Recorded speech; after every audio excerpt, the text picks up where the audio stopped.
साथियों नमस्कार। मैं डॉक्टर मोहित शुक्ला शिक्षा संसार ऑनलाइन चैनल पे आप सभी का बहुत बहुत स्वागत करता हूं।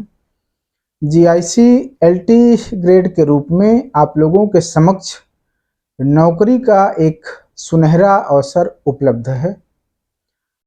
28 जुलाई को विस्तृत विज्ञापन जारी हो जाने के पश्चात आप लोग जब सारी चीज़ें क्लियर हो जाएं तो आप लोग अपनी तैयारी शुरू कर दें। शिक्षा संसार ऑनलाइन चैनल हर स्तर पर आपके सहयोग के लिए, आपके मार्गदर्शन के लिए हमेशा आपके साथ है। साथियों, मैंने महसूस किया कि जीआईसी एलटी ग्रेड वैकेंसी में अगर सबसे ज़्यादा डाउट किसी विषय को लेकर है तो वह सब्जेक्ट कॉम्बिनेशन को लेकर है। मैक्सिमम कैंडिडेट के द्वारा बार बार सब्जेक्ट कॉम्बिनेशन के संबंध में सवाल पूछे जाते हैं। आज इस वीडियो के माध्यम से हम सब्जेक्ट कॉम्बिनेशन पे बातचीत करेंगे।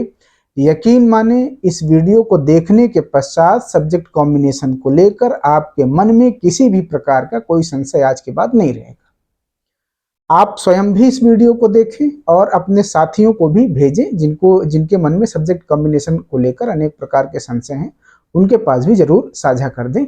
बातचीत शुरू करने से पहले आपसे अनुरोध है कि अगर आप चैनल पर नए हैं तो चैनल को आप सब्सक्राइब जरूर कर लें। आइए बातचीत शुरू करते हैं। साथियों, सब्जेक्ट कॉम्बिनेशन को लेकर मुख्य रूप से 4 विषयों में संदेह ज्यादा रहता है। पहला विषय सामाजिक विज्ञान, दूसरा हिंदी, तीसरा विज्ञान, चौथा जीव विज्ञान और इंग्लिश को लेकर भी कुछ संशय की स्थिति रहती है। आज हम इन सारे विषयों को लेकर विस्तार पूर्वक आपसे चर्चा करेंगे। साथियों, अगर आप सामाजिक विज्ञान विषय में जीआईसी एलटी ग्रेड का फॉर्म अप्लाई करना चाहते हैं तो आपको बता दें, इतिहास, भूगोल, अर्थशास्त्र और राजनीति विज्ञान, इन चारों विषयों में से कोई 2 विषय ग्रेजुएशन में आपके द्वारा पढ़ा होना चाहिए। जी हाँ, इतिहास, भूगोल, राजनीति विज्ञान और अर्थशास्त्र विषय में से अगर आप कोई भी 2 विषय ग्रेजुएशन में पढ़े हैं, ग्रेजुएशन में आपका विषय है, तो आप एलिजिबल हैं। आपको स्पष्ट कर दें, कुछ यूनिवर्सिटी में जैसे कानपुर में इतिहास विषय चलता है, इलाहाबाद विश्वविद्यालय में प्राचीन इतिहास अलग है, मध्यकालीन इतिहास इत्यादि अलग है। तो आपने इतिहास पढ़ा है, प्राचीन इतिहास पढ़ा है, मध्यकालीन इतिहास पढ़ा है, जो भी आपने पढ़ा है आप एलिजिबल माने जाएंगे अगर आपने इतिहास विषय की पढ़ाई की है। साथियों, यहाँ पर यह भी स्पष्ट कर दें कि मान लीजिए आपने ग्रेजुएशन में जिन 2 विषयों को लेकर पढ़ाई किया है उसमें से अगर कोई विषय आपने ड्रॉप कर दिया है 3rd ईयर में, तब भी आप एलिजिबल माने जाएंगे सामाजिक विज्ञान विषय के लिए। हिंदी विषय को लेकर आपका संशय दूर कर दें। अगर आप हिंदी विषय से जीआईसी एलटी ग्रेड का फॉर्म भरना चाहते हैं तो ग्रेजुएशन में हिंदी एक विषय के रूप में आपके द्वारा पढ़ा होना चाहिए। साथ ही साथ इंटरमीडिएट में संस्कृत विषय भी होना चाहिए। जी हाँ, यहाँ पर ये बात बिल्कुल स्पष्ट आप जान लीजिए कि जीआईसी एलटी ग्रेड और टीजीटी की अर्हता हिंदी विषय को लेकर अलग है। टीजीटी में ग्रेजुएशन में हिंदी के साथ संस्कृत जरूरी है और अगर आप एलटी ग्रेड का फॉर्म भरना चाहते हैं तो ग्रेजुएशन में हिंदी के साथ इंटरमीडिएट में संस्कृत जरूरी है। टीजीटी में ग्रेजुएशन में हिंदी संस्कृत होना चाहिए और एलटी ग्रेड में ग्रेजुएशन में हिंदी और इंटरमीडिएट में संस्कृत होना चाहिए। जो लोग संस्कृत की पढ़ाई इंटरमीडिएट में किए हैं उत्तर मध्यमा, तो वो लोग भी एलिजिबल हैं। अगर वहां पर संस्कृत की पढ़ाई होती है तो वो भी एलिजिबल हैं। साथियों, विज्ञान विषय को लेकर आपको बता दें कि अगर आप विज्ञान विषय से फॉर्म भरना चाहते हैं तो ग्रेजुएशन में आपका विषय रसायन विज्ञान और भौतिक विज्ञान होना चाहिए।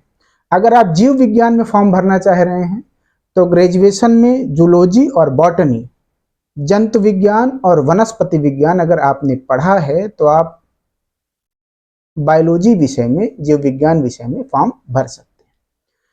साथियों, इंग्लिश विषय को लेकर कुछ डाउट रहता है। जैसे कुछ कैंडिडेट के द्वारा पूछा जाता है कि अगर सर हमने इंग्लिश सिर्फ 2 साल पढ़ा है तो क्या हम फॉर्म भर सकते हैं। आपको बता दें कि लोक सेवा आयोग के द्वारा 2 साल अगर आपने कोई विषय पढ़ा है तो आपको अर्ह माना जाता है ग्रेजुएशन में। तो अगर आपने इंग्लिश सिर्फ 2 साल पढ़ा है, तीसरे साल आपने ड्रॉप कर दिया है, आप बीएड हैं, तब भी आप फॉर्म भर सकते हैं।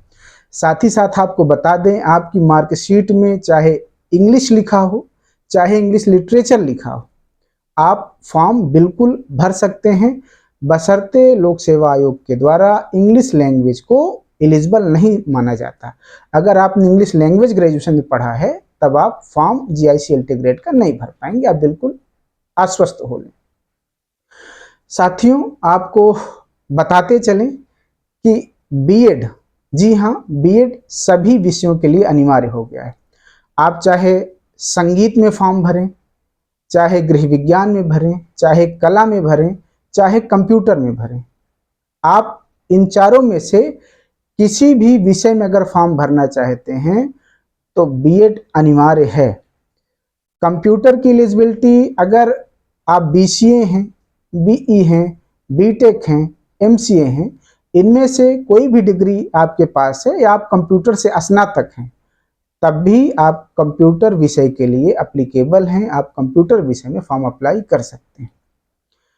आपका डाउट ये भी दूर कर दें, कुछ कैंडिडेट सिंगल सब्जेक्ट से बीए करते हैं कॉम्बिनेशन बनाने के लिए, तो अगर आपने सिंगल सब्जेक्ट से कॉम्बिनेशन बनाने के लिए यूपीआरटीयू वगैरह से, आपने उत्तर प्रदेश राजस्थान टंडन मुक्त विश्वविद्यालय से अगर आपने एकल विषय सिंगल सब्जेक्ट का अगर आपने बीए किया है, तब भी आप एलिजिबल हैं फॉर्म भरने के लिए, अगर आपने कॉम्बिनेशन बनाया है।